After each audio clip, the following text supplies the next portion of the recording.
একটা শুভেন্দু অধিকারী এই রাজ্যের শাসক দল, মহামহিম শাসক দল, তাদের হারে কার্যত দুর্বাঘাস জন্মিয়ে ছেড়ে দিয়েছিল। এই শুভেন্দু অধিকারীকে নিয়ে শাসক দল এতটাই অতিষ্ঠ, এতটাই তাদের রাতের ঘুম উড়ে গেছে যে একদম চ্যাং ব্যাং বুথ স্তরের নেতা থেকে শুরু করে শীর্ষ নেতৃত্ব প্রত্যেকে শুভেন্দুকে টার্গেট করে যাচ্ছে এবং তাকে গালাগাল দিয়ে যাচ্ছে দিন রাত 24 ঘন্টা। এবং সেই গালাগালের মাত্রা এক এক সময় এতটাই বাজে হয়ে যাচ্ছে যে সেটা বিলো দ্য বেল্ট হয়ে যাচ্ছে। কিন্তু শুভেন্দু অধিকারীও পাল্টা যখন দিচ্ছেন না, কুই কুই কুই কুই করে লেজ গুটিয়ে তখন পালাচ্ছে। এই শুভেন্দু অধিকারীকে আটকাতেই হিমশিম খেতে হচ্ছিল। এই শুভেন্দু অধিকারী এই সরকারটাকে গঙ্গায় ভাসিয়ে বঙ্গোপসাগরে ফেলে দেবে, এই আস্থা ধীরে ধীরে বাঙালির মনে জেগে উঠছে। কিন্তু তার পাশাপাশি আরেকটা আফসোস হচ্ছে যে এই শুভেন্দু অধিকারীর মতো যদি আরেকটা নেতা বিজেপির থাকতো না, দুদিক থেকে জোড়া ফলার আক্রমণ হতো, এই সরকারটা 6 মাসও বোধহয় টিকতে পারত না। আর সেই আফসোসের মাঝখানে একটা বড় আপডেট। শুভেন্দু ছেড়ে দিন, শুভেন্দুর থেকেও বড় মাপের নেতা কার্যত বিজেপির অন্তরে তৈরি হয়ে গেল। এবং সেটা বিজেপি যতটা না তৈরি করেছে তার থেকেও বেশি তৃণমূল নিজেদের ভুলে সেই নেতাকে তৈরি করে দিয়েছে। যখন বলছি শুভেন্দুর থেকেও বড় মাপের নেতা, অত্যন্ত দায়িত্ব নিয়ে কথাটা বলছি। চমকে উঠছেন তো? শেষ অবধি শুনুন এই প্রতিবেদনটা, তারপর বুঝবেন কেন এত বড় কথাটা বলছি।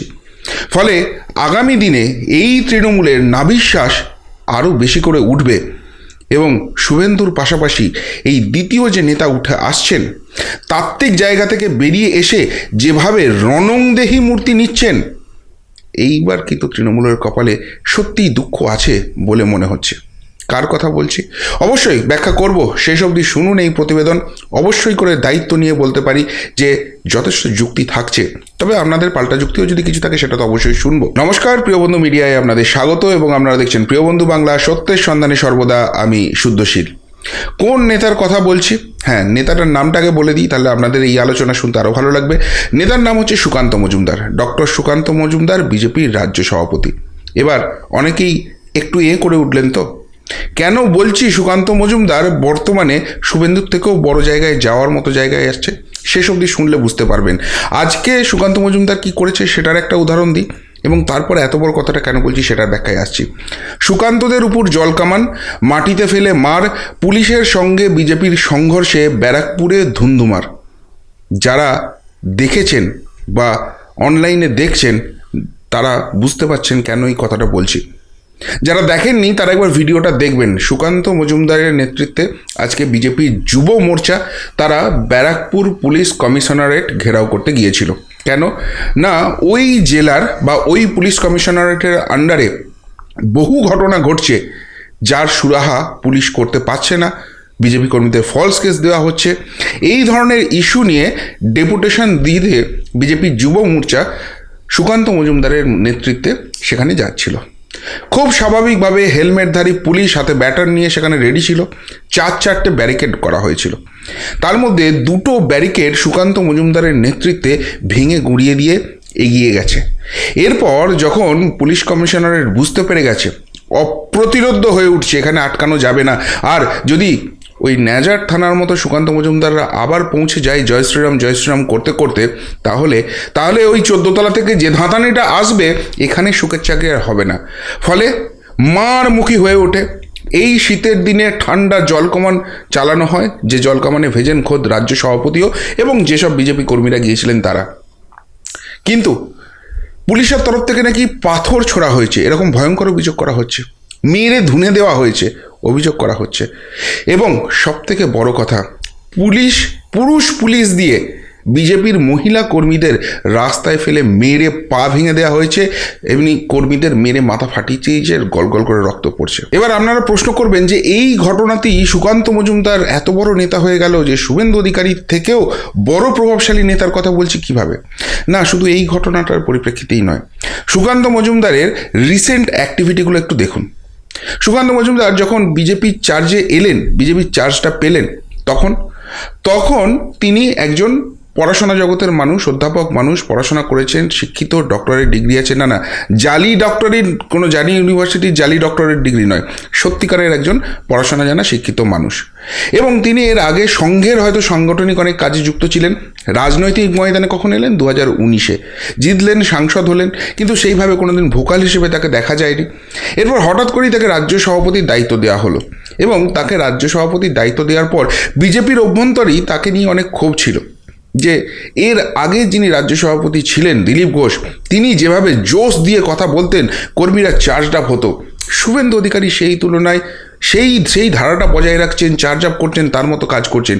কিন্তু রাজ্য সভাপতি হিসেবে ডক্টর সুকান্ত মজুমদার, তিনি যেন একটু নরম সরম, একটু নিরীহ গোছের। আসলে ভদ্র মানুষ তো, আর সেই ভদ্র মানুষটার ভদ্রতাটাকে দুর্বলতা মনে করেছিল। তার ফলে সুকান্ত মজুমদার যে ভদ্র রাজনীতিটা পশ্চিমবঙ্গে করতে চাইছিলেন, তিনি এই রাজনৈতিক ময়দানে এদের সঙ্গে লড়তে থাকতে বুঝে গেলেন এই রাজনীতি এখানে চলবে না। এদের বিরুদ্ধে লড়তে হলে, এই সবলদের বিরুদ্ধে লড়তে হলে ভদ্রতাকে এরা দুর্বলতা মনে করবে। তাই এবার পাল্টা রণংদেহী মূর্তিটা দেখাতে হবে, এবং তিনি একের পর এক থানা ঘেরাও কর্মসূচি করছেন। প্রথমে নেজার থানা করলেন, কালকেও কোথাও একটা করেছিলেন দেখলাম, আজকে ব্যারাকপুর কমিশনারেট। এবং তিনি যখন করছেন, এই রকম সামনে থেকে নেতৃত্ব দিচ্ছেন, পুলিশের জল কামান, মার এইসব হচ্ছে, সেটা দেখার পর তিনি এগিয়ে যাচ্ছেন এবং কর্মীদের পাশে থাকছেন। কর্মীরা কিন্তু উজ্জীবিত হচ্ছে, অনেক বেশি চার্জড আপ হয়ে যাচ্ছে। এবার আপনারা প্রশ্ন করবেন যে এই ধরনের কর্মসূচি এর আগে তো আমরা শুভেন্দু অধিকারীকেও করতে দেখেছি, তিনি আরও বেশি অর্গানাইজড ওয়েতে করেন, তাহলে সেই কাজটা সবে করতে শুরু করেছেন ডক্টর সুকান্ত মজুমদার, আর আপনি বলছেন শুভেন্দু অধিকারীর থেকেও একটা বড় জায়গায় চলে যাওয়ার মতো জায়গায় হয়ে গেছে। কেন? তার অবশ্যই ব্যাখ্যা করব, কিন্তু সেই ব্যাখ্যাটা দেওয়ার আগে আপনাদের একটা ইন্টারেস্টিং জিনিস দেখাতে চাই। আমার আগের প্রতিবেদন, অমিত শাহ কি বাংলা থেকে প্রার্থী হতে পারেন, সেই প্রতিবেদনে আপনারা অনেকেই অনেক কমেন্ট করছেন এবং খুব সুন্দর কমেন্ট করছেন, খুব লজিক্যাল করছেন, আমার খুব ভালো লাগছে সেগুলো পড়তে। কিন্তু তার মধ্যে একটা কমেন্ট আমার চোখে আটকে গেল, সেটা আমার মনে হলো আপনাদের সঙ্গে শেয়ার করি। তন্ময় কান্তি মৈত্র, উনি লিখেছেন, বামের ভোট রাম ছেড়ে বামে ফিরে এলে বিজেপি এক লহমায় ডুবে যাবে জলে, সেটিং তত্ত্ব নস্যাৎ করে ভাইপো গেলে জেলে, তোলামূলের সর্বনাশ, বিজেপিকে ভোট সব ভুলে। একদম খুব ছন্দ মিলিয়ে খুব সুন্দর একটা কমেন্ট করেছেন, সেই জন্য আপনাদের সামনে নিয়ে এলাম।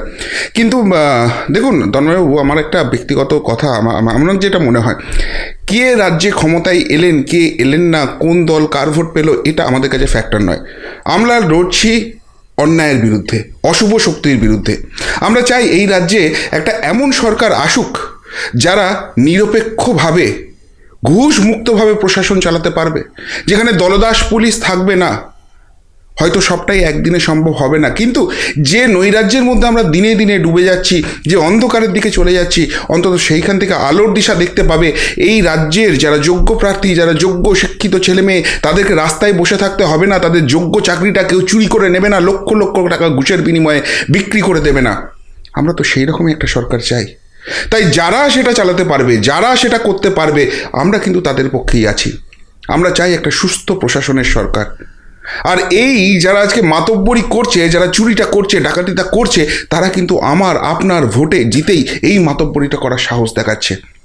তাই আমরা যদি এককাট্টা হই, আমরা যদি ইউনাইটেড হই এবং আমরা বুঝিয়ে দিই এই নৈরাজ্যের বিরুদ্ধে, আমরাই কথা বলবো, আমরাই চুজ করব আমাদের সেই নেতাদের যারা আমাদের সুশাসনটা দিতে পারে, তাহলে কিন্তু এরা সমঝে চলতে বাধ্য হবে। এই চুরি ডাকাতি বাটপাড়ি বন্ধ হবে। আর সেটা করার জন্য আমাদের ইউনাইটেড হওয়া খুব জরুরি। কিন্তু কি বলুন তো, এই অন্যায়ের বিরুদ্ধে যখন ন্যায়ের আওয়াজ ওঠে, তখন সেটাকে চেপে দেওয়ার জন্য বহু চেষ্টা হয়, কেননা আর্থিক বল, অন্য বল, অনেক কিছু তাদের রয়েছে, আর আমাদের আছে শুধু ন্যায়ের জন্য লড়াই। তাই আমরা ইউনাইটেডলি লড়াই করব। এখনও অবধি যদি আমাদের চ্যানেল সাবস্ক্রাইব করে না থাকেন, অবশ্যই সাবস্ক্রাইব করুন। আর যদি সাবস্ক্রাইব করে থাকেন অলরেডি, আপনি জানেন আমরা রাষ্ট্রবাদের হয়ে অন্যায়ের বিরুদ্ধে লড়ছি। তাই আরও আপনার যারা চেনা পরিচিত আছে, যারাও এই অন্যায়ের বিরুদ্ধে লড়তে চায়, তাদেরও আমাদের চ্যানেলের খবরটা পৌঁছে দিন, তাদেরও সাবস্ক্রাইব করতে বলুন। আমরা একসঙ্গে আওয়াজ ওঠাবো, আর তাহলে এই অন্যায়টা, এই দুর্নীতিবাজরা দূর হটবে, এবং ভবিষ্যতেও যারা দায়িত্ব নেবে তারা দুর্নীতি করার আগে 5 বার ভাববে। দুর্নীতির বিরুদ্ধে মানুষ এখনও যে লড়ছে এবং দুর্নীতিবাজদের যে তারা রেহাই দেবে না, এই আওয়াজটা পৌঁছানো কিন্তু যথেষ্ট দরকার রয়েছে। যাই হোক, যে সুকান্তবাবুর কথায় ফিরে আসি আবার, যেটা বলছিলাম, সুকান্তবাবু কেন শুভেন্দু অধিকারীর থেকেও এখানে বড় জায়গায় চলে যাচ্ছেন এবং সেটা তৃণমূলের ফুলে। দেখুন, সুকান্তবাবু যে এই বারবার বিভিন্ন পুলিশ থানা ঘেরাও করছেন, সেখানে ডেপুটেশন দিতে যাচ্ছেন, যেটা তার নরম সরম জায়গা, একটা ভাবমূর্তি ছিল। এটা যদি কোনো স্বাভাবিক বুদ্ধিসম্পন্ন কেউ হতো, বলতে আচ্ছা ঠিক আছে তুমি এসো, ডেপুটেশন দাও, আমি ডেপুটেশন নিলাম, তার বেশি আর কি হবে। কিন্তু এই যে বারবার একদম দুর্গ বানিয়ে নিশ্ছিদ্র প্রহার মাধ্যমে সেখানে আটকানোর চেষ্টা করা হচ্ছে, সেখানে মারা হচ্ছে, জল কামান দেওয়া হচ্ছে, এতে কি হচ্ছে, দুটো জিনিস। এক, জিনিসটা হাইলাইট হচ্ছে এবং সাধারণ মানুষের কাছে বার্তা যাচ্ছে যে এরা যারা সরকারে রয়েছে, যারা ক্ষমতায় রয়েছে, তারা কতখানি অন্যায় করেছে যে একজন বিরোধী নেতার ডেপুটেশনটা অব্দি নেওয়ার সাহস করে না। আর তার সঙ্গে কর্মীরা চার্জ আপ হচ্ছে, পুলিশ আমাদের মারছে, তার মানে জেদটা আরও বাড়ছে। এবং সেইখানে সামনে থেকে প্রত্যেকবার নেতৃত্ব দিচ্ছেন কে? ডক্টর সুকান্ত মজুমদার। ফলে তার উপর আস্থা, তিনি এই রাজ্যের এখন সেনাপতি, তিনি রাজ্য সভাপতি, তার উপর আস্থাটা কিন্তু কর্মীদের বাড়ছে। আর এই জায়গাতে সুকান্তবাবুর অ্যাডেড অ্যাডভান্টেজটা হয়ে যাচ্ছে, অর্থাৎ শুভেন্দু অধিকারীর যে গুণগুলো ছিল সেগুলো কিন্তু আস্তে আস্তে সুকান্ত মজুমদার অ্যাডপ্ট করছেন এবং তিনি কী ক্ষেত্রে এগিয়ে যাচ্ছেন। দেখুন, শুভেন্দু অধিকারীকে নিয়ে একটা আবেগ কাজ করলেও তার বিরুদ্ধে কথা বলার কিন্তু অনেক লোক আছে। তার কোনটা সত্যি কোনটা মিথ্যে সেটা জনগণ জানে না, কিন্তু পারসেপশন তো একটা আছে। এক নম্বর পারসেপশন, তিনি তৃণমূল থেকে এসছেন, তাহলে তৃণমূলের যখন দুর্নীতি হয়েছিল তিনি তৃণমূলে থেকে কেন প্রতিবাদ করেননি? এই ধরনের অনেক কথা শুভেন্দু অধিকারীর বিরুদ্ধে ওঠে। কিন্তু দুর্নীতি বলুন, করাপশন বা অন্যান্য যে চার্জেস আছে অন্য দল থেকে আসা, সেই সব চার্জ কিন্তু সুকান্ত মজুমদারের এগেনস্টে নেই। এবার যদি সুকান্ত মজুমদার মুখ হন, সেক্ষেত্রে কিন্তু এই যে কথা বলে মানুষকে একটা গুলিয়ে দেওয়ার চেষ্টা করা হচ্ছে, সেই জায়গাটা কিন্তু চলে যাবে। অন্যদিকে এর আগে সুকান্তবাবুকে মুখ করতে গেলে যে প্রবলেমটা হচ্ছিল, যে প্রশাসন চালাতে গেলে একজন কিন্তু রণংদেহী মূর্তির লোক চাই, যে প্রয়োজনে কড়া হেডমাস্টার হবে, যে শাসন করবে, দরকার হলে নিজের দলের লোককে শাসন করতে পারে। সেই জায়গাটার অভাব ছিল সুকান্তবাবুর, এই ক্ষেত্রে কিন্তু সেটাও তিনি পেয়ে যাচ্ছেন। আর 2024-এ যদি সুকান্ত মজুমদারের নেতৃত্বে সত্যিই বাংলা থেকে 2019-এর থেকে ভালো ফলাফল বিজেপি করে, তাহলে 2026-এ নিশ্চিতভাবে এই লোকটিই যে মুখ্যমন্ত্রী হতে পারে এরকম একটা সম্ভাবনা কিন্তু মানুষের মধ্যে ছড়িয়ে যেতে শুরু করবে। শেষ অবধি কী হবে বিজেপি সেটা ঠিক করবে। কিন্তু এর আগে যিনি রাজ্য সভাপতি ছিলেন দিলীপ ঘোষ, তার মুখে ওই মেরে ফেলবো কেটে ফেলবো, তিনি চার্জ আপ করতে বলছেন, কোন সিনারিওতে বলছেন, কথাগুলো খুব ভুল বলছিলেন না, কিন্তু যেটা বলছিলেন, যে সিনারিওতে বলছিলেন, সেই সিনারিওটাকে কাট করে দেওয়া হচ্ছিল, শুধু কথাগুলোকে হাইলাইট করা হচ্ছিল এবং বাঙালি মধ্যবিত্ত তাদেরকে উস্কে দেওয়া হচ্ছিল, দেখো একটা মারকুটে গুন্ডা তোমাদের মুখ্যমন্ত্রী হবে। মহিলা ভোটার বা একটা শিক্ষিত সমাজ, তারাও একটু ভাবতে শুরু করলো, অর্থোডক্স হতে শুরু করলো, তাই তো এই লোকটা মুখ্যমন্ত্রী হবে। এই যে একটা জায়গাটা ছিল, এইটা অসুবিধা হয়ে যাচ্ছিল। কিন্তু সুকান্ত মজুমদারের ক্ষেত্রে তিনি যে চার্জ আপ কথাগুলো বলছেন, সেই কথাগুলোর মধ্যে কিন্তু লিমিট আছে। তিনি শিক্ষিত জগৎ থেকে এসেছেন, শিক্ষা দীক্ষা নিয়ে প্রশ্ন তুলতে পারবে না। আবার তিনি যে নেতৃত্ব দিতে পারেন, তিনি প্রত্যেক জায়গায় তিনি দেখিয়ে দিচ্ছেন। আরএসএসে তার একটা ভালো ব্যাকআপ রয়েছে, একটা ব্যাকগ্রাউন্ড রয়েছে। তিনি যে বিজেপিরই আদি লোক, সংঘ পরিবারের ভাবনায় চলেন, বিজেপির জায়গাটা তিনি নতুন করে আসছেন এমন কিছু নয়। এই যে পজিটিভ পয়েন্টগুলো অ্যাড হতে শুরু করবে, সেই জায়গায় কিন্তু অনেক ফোকাসেবল মুখ হয়ে যাবেন। অর্থাৎ শুভেন্দু অধিকারীর যে জায়গাটা একটু হলেও ব্যাকড্রপ রয়েছে, আমি বলবো যে সংঘ পরিবারের তিনি নন। যদিও এটার জন্য তিনি যে মুখ্যমন্ত্রী ভবিষ্যতে হতে পারবেন না বিজেপি ক্ষমতা এলে, এমন নয়, কিন্তু যে নেগেটিভ পয়েন্টগুলো বিরোধীরা হাইলাইট করতে চায়, আমি সেই জায়গাটার কথা বলছি। সেই জায়গাগুলো কিন্তু সুকান্ত মজুমদারের ক্ষেত্রে প্রযোজ্য হবে না, সেগুলো সুকান্ত মজুমদারের অ্যাডেড হয়ে যাবে। এবং সেই কারণেই বলছি যে শুভেন্দুবাবুর মতো রণংদেহী মূর্তি সুকান্ত মজুমদার দেখাতে শুরু করেছেন। এবার শুভেন্দুবাবুর যে নেগেটিভ পয়েন্টগুলোকে এতদিন হাইলাইট করা হচ্ছিল, সুকান্ত মজুমদারকে কিন্তু সেইগুলো হাইলাইট করা যাবে না। তার মানে কি সুকান্ত শুভেন্দুর মধ্যে একটা দূরত্ব? না, ওই যে বললাম, সাধারণ জনগণ চাইছিল যে শুভেন্দু অধিকারী বাংলাকে যে জায়গায় নিয়ে চলে গেছেন, হ্যাঁ এদেরও পরিবর্তন হওয়া সম্ভব, যে জোশটা ভরে দিয়েছেন, সেখানে ডক্টর সুকান্ত মজুমদার যদি তার মতো করে এরকম রাজনীতি করতে পারেন, এরকম করে নেতৃত্ব দিতে পারেন, সাধারণ কনফিডেন্স আরও বেরোবে। যে বিজেপি যেটা বলে পার্টি উইথ ডিফারেন্স, এখানে কেউ নেতা নয়, যে যোগ্যতার প্রমাণ করবে সেই নেতৃত্ব দেবে, সেই জায়গাটা কিন্তু আরও জোরদার হবে। এবং এরকম একটা শুভেন্দু অধিকারী নয়, আরেকজন সুকান্ত মজুমদার চলে এসছেন এবং এই জোশটা কিন্তু ধীরে ধীরে বুথ লেভেলেও সংগঠনকে আরও চার্জ আপ করবে। আর যেদিনকে এইভাবেই বিজেপির প্রতিটা কর্মী, প্রতিটা নেতা চোখে চোখ রেখে শাসকের সঙ্গে কথা বলতে পারবে, পুলিশের এই অত্যাচারের বিরুদ্ধে রুখে দাঁড়াতে পারবে, সাধারণ মানুষকে এই আস্থা দিতে পারবে যে আমরাও আছি, এদেরকে হটালে আমরাও চার্জটা নিতে পারি, আমরাও নেতৃত্ব দিতে পারি, সেই দিন কিন্তু ভোট ব্যাংকটা নিয়ে আর ভাবতে হবে না। এমনিই কনসলিডেট হয়ে আছে। অনেকের মনের মধ্যে এখনও প্রশ্নটা আছে, ভোট তো দেবো ভাবছি, কিন্তু এরা এসে চালাতে পারবে তো? এই যে জায়গাটা আছে, এই জায়গাটা কিন্তু সুকান্ত মজুমদারের নেতৃত্বে ধীরে ধীরে সরে যাচ্ছে।